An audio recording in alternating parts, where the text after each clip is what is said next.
Station, this is Houston. Are you ready for the event? Houston Station, we are ready for the event. All right, National Institutes of Health, this is Mission Control Houston. Please call the station for a voice check. Wow. Well, this is Dr. Francis Collins, Director of the National Institutes of Health, and I'm here on Earth to have a conversation with Dr. Kate Rubins, astronaut and researcher, who's actually in space. And Kate, it is great to meet you via satellite. It is pretty fantastic, and we're actually bouncing off a satellite in low Earth orbit from the space station, sending that down to the planet and beaming that out to you guys. So it's pretty incredible. It is indeed incredible, and it seems to be working, which is just amazing. Well, you know, it's been 13 years since I had the privilege of leading the Human Genome Project that read out that very first reference sequence of the human genome. And now here we are rocketing forward, if you'll pardon the use of the word, with lots of other advances that take advantage of our ability to read out DNA and RNA. And you're up there in space doing DNA sequencing for the first time.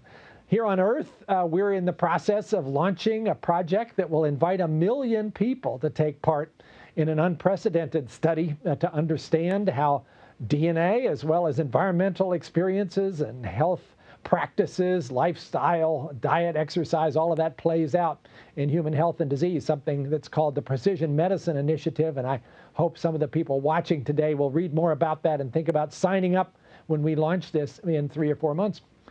But Kate, if I may call you Kate, and please call me Francis, really delighted to have a chance to hear about your experiences up there doing DNA sequencing in zero gravity in space. Tell us a little bit about that experiment and how it's going.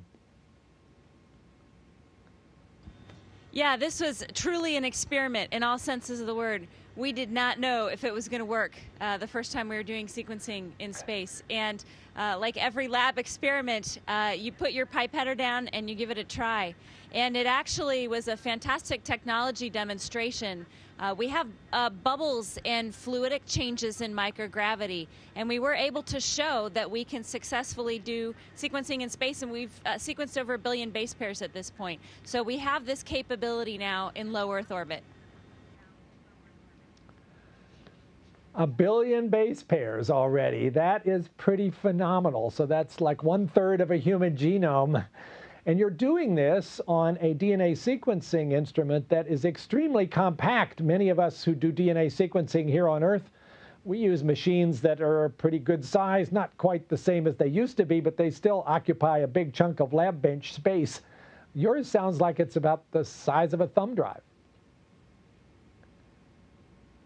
It is. It's incredibly compact, and that's one of the things that's a unique aspect of spaceflight, is that we need to get machines to be compact, portable, robust, independent of much power generation. We generate all of our power up here from solar arrays. These are all the kinds of challenges that we faced when I was doing Ebola and monkeypox experiments in Congo. So the kinds of things that we find in the most remote corners of the planet are some of the similar technologies and engineering advances that we're solving by sending humans off of the planet. So tell me a little bit about what you might anticipate DNA sequencing would be used for in space travel. What kinds of organisms would you be looking to try to understand using this approach? So I'm a little bit biased because I'm a virologist and have studied genomics of microbiome and immune system and viruses for a long time. But I do think that the microbiome of the space station is incredibly fascinating. We live in a closed loop environment here. So we recycle all of our air and all of our water. This being NASA, you can bet that every piece of equipment that comes off of the planet is incredibly well controlled and documented. The fairly cooperative human subjects on the space station are well controlled and documented. So we actually have an excellent opportunity to study the microbiome of a closed loop system that's off the planet. I think we can also use this technology when we're starting to look for signs of life in the solar system beyond the planet.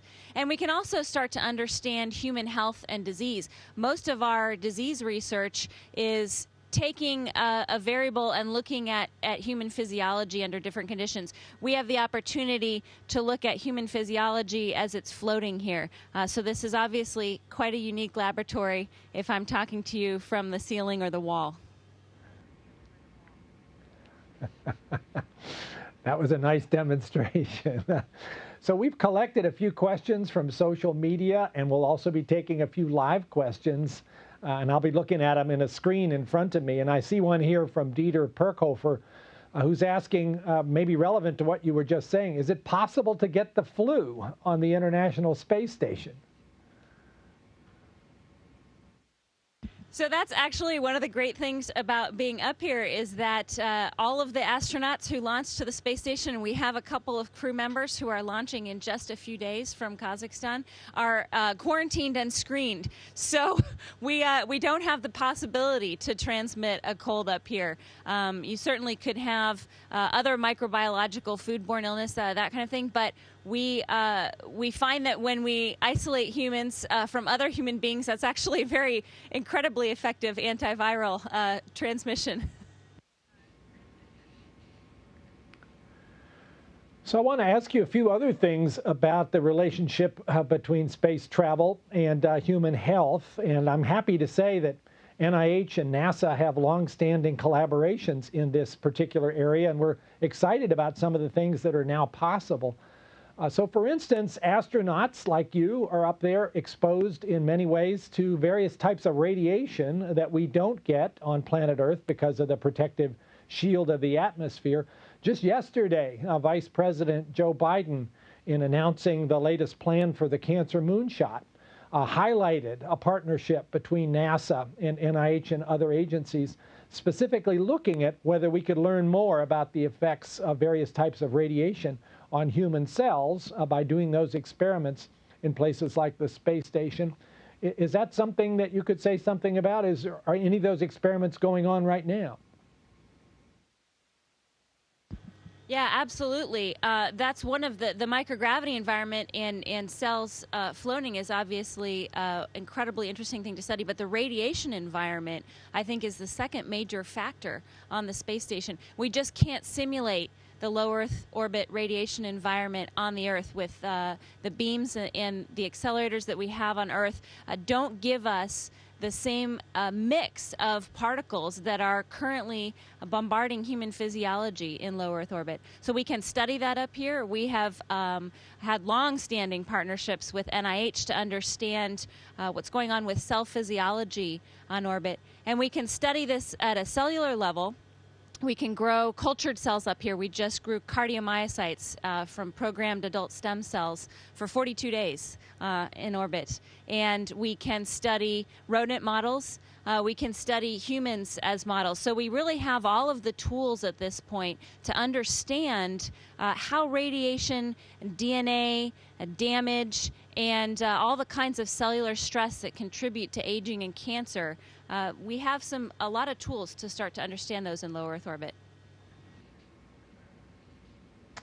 That's very impressive. I've been reading about the twin study that's going on right now, this unique opportunity to look at identical twins, Scott and Mark Kelly, where Scott was in orbit for 340 days while his identical twin, Mark, who's previously been an astronaut, was here on Earth. And I guess because Scott thought it was a good idea, a whole bunch of plans were made to see what would be the difference in their biology based upon that long time that Scott spent in space, with sort of the perfect control here because he and his brother have exactly the same genomes. I know that work is ongoing right now, and I guess maybe we'll hear something in the coming months. But I thought that was a particularly interesting and creative way to look at the effects of what space travel might be like on an individual. Absolutely, and that allows you to look at both the genomic effects as well as there's transcriptional studies, there's epigenomic studies going on as part of that, and there's complete environmental analysis as well. So understanding the influence of genes and the environment. We've got this very, very unique environment in space, but one of the benefits is that it's also incredibly well controlled, and so we can understand how human health and genomic responses are influenced in this this very bizarre place that we call orbiting our planet in low Earth orbit. So, Kate, you mentioned one of the applications of the DNA sequencer might be at some point to look and see if other life forms exist out there and could be characterized. But of course, that raises the question, would those other life forms have DNA, or would they have some other means of propagating information? Obviously, nobody knows the answer to that question, but you must have thought about it. Absolutely, and one of the interesting things about the technology that we're using, the nanopark technology, is that it can be it can have some capabilities for nucleic acids that are slightly modified. So you're really looking at something that's got capability potentially to analyze things that are nucleic acid-ish that might not be exactly resembling human DNA on the planet. And obviously we're going to use an entire suite of tools when we are building our Mars missions. But to be able to test out microfluidics, how these kinds of molecular biology tools work and function, and to do a lot of the troubleshooting on the space station in low Earth orbit as we're building our plans to go deeper into the solar system is an incredible capability. So I see a question from Kokak Retrato about what are the expected effects of gravity on sequencing, and I think you've mentioned something about the issue about the bubbles. Are there any other things that you would expect would be different about sequencing in space as opposed to on Earth? Yeah, luckily surface tension really works in our favor here, and the bubbles in space issue. I think the best way is to show it, and I've got a packet here, and you can see that bubbles form in our fluids here, and they form in a very odd way, and just even understanding the fluidics and the bubbles at a molecular biology scale is incredibly important. In terms of other effects of gravity, I think mostly that's going to be on cellular function, how cells organize themselves in tissues, how cells might behave in cell culture when they're no longer forced to the bottom of the plate. The actual molecular composition and analysis should be pretty similar assays to the planet. So Phoebe Kinzelman is asking, along the lines of what you just mentioned, what's the main difference that you saw between the way heart cells interact in space rather than on Earth? Did that gravitational absence make a difference in how they clump together? Yeah, and that's what the researchers are looking at right now. So I think they are writing a paper about this and are going to publish it soon. At least for me, analyzing the cell culture up here is actually it's not stuck to a tissue culture plate. So the cells were allowed to build on top of each other and start to form three-dimensional structures. And this changes, obviously, changes the way the cells are going to interact when they don't have that constant force of gravity. So one of the things that we could see was how the cells organize themselves without gravity, how they're communicating, and some of the cellular structure and dynamics. So that's very cool. NIH has a program on building tissue chips, where on a biochip you would have various cells that represent heart and lung and kidney and brain, all derived by the magic of stem cell biology, which has come so far so fast. And I know we have a plan to have those tissue chips up there in space and use them as ways of assessing what are some of these biological effects, as for instance, that radiation might create in a way that doesn't actually do any harm to humans, but you can do a lot of measurement on those cells sitting there on that chip. Let me ask you, in terms of the DNA sequencer, you know, because you're a very highly trained molecular biologist, that the sequencer needs fairly pure DNA in order to do its thing. There's this question in my mind then, how would you in space go about preparing the sample to get it ready for the sequencer? How would you identify the DNA in your environment, for instance, if you needed to? And that was basically exactly my question before I launched. So we're allowed to fly a few things. And one of the things I decided to fly was, in my personal allocation, was a whole series of pipetters. So in my free time, I've been doing some experiments about how you would do library prep, and actually have found that pipetting and the standard methods of moving things around in Eppendorf tubes and moving between a microliter and 5 microliters or 50 microliters works very well up here, which was extremely surprising to me. That was not my hypothesis. So I think the library prep is going to be very similar to what we see on Earth. It's just the input is going to be incredibly different. So we can sample human samples, we can sample from the environment, we can sample cells that are sent up, any number of biological inputs, and we're going to be able to do, we're working on that right now, to be able to do some of the library prep to go right into the sequencer. That's pretty amazing. I guess I would have thought that without gravity, you'd have bits of material floating all around it.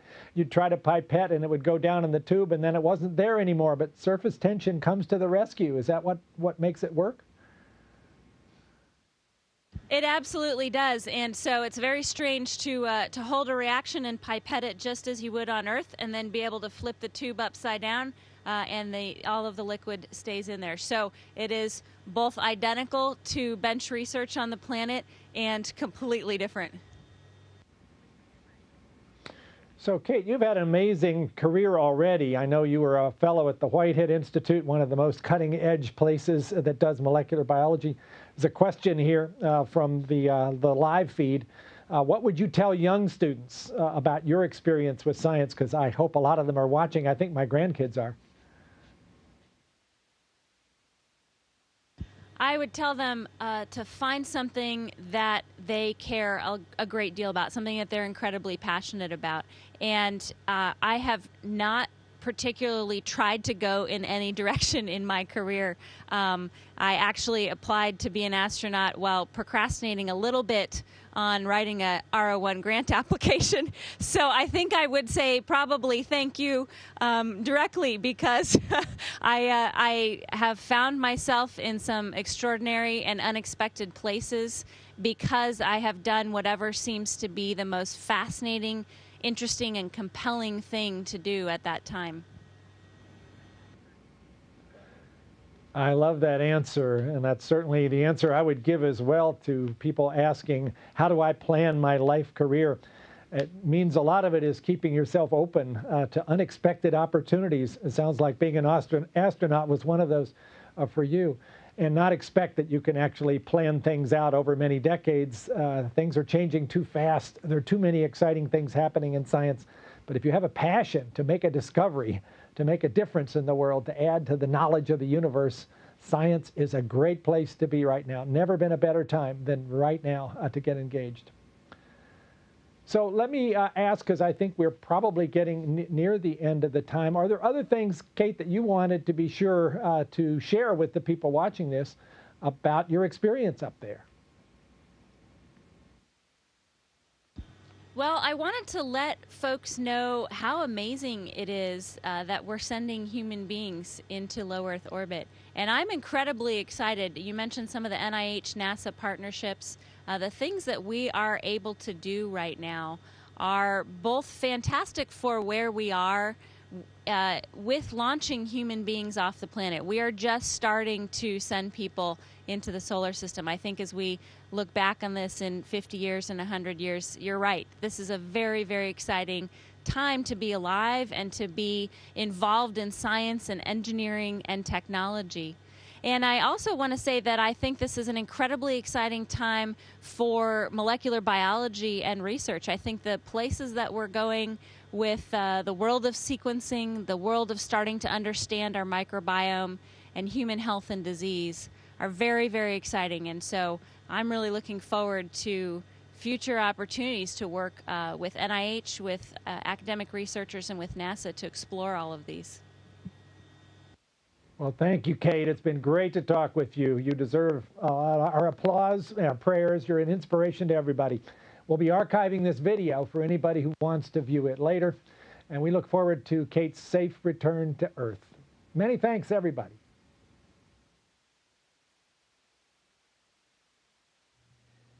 Station, this is Houston ACR. That concludes the event. Thank you. And thank you, Dr. Collins and the National Institutes of Health. Station, we are now resuming operational audio communications.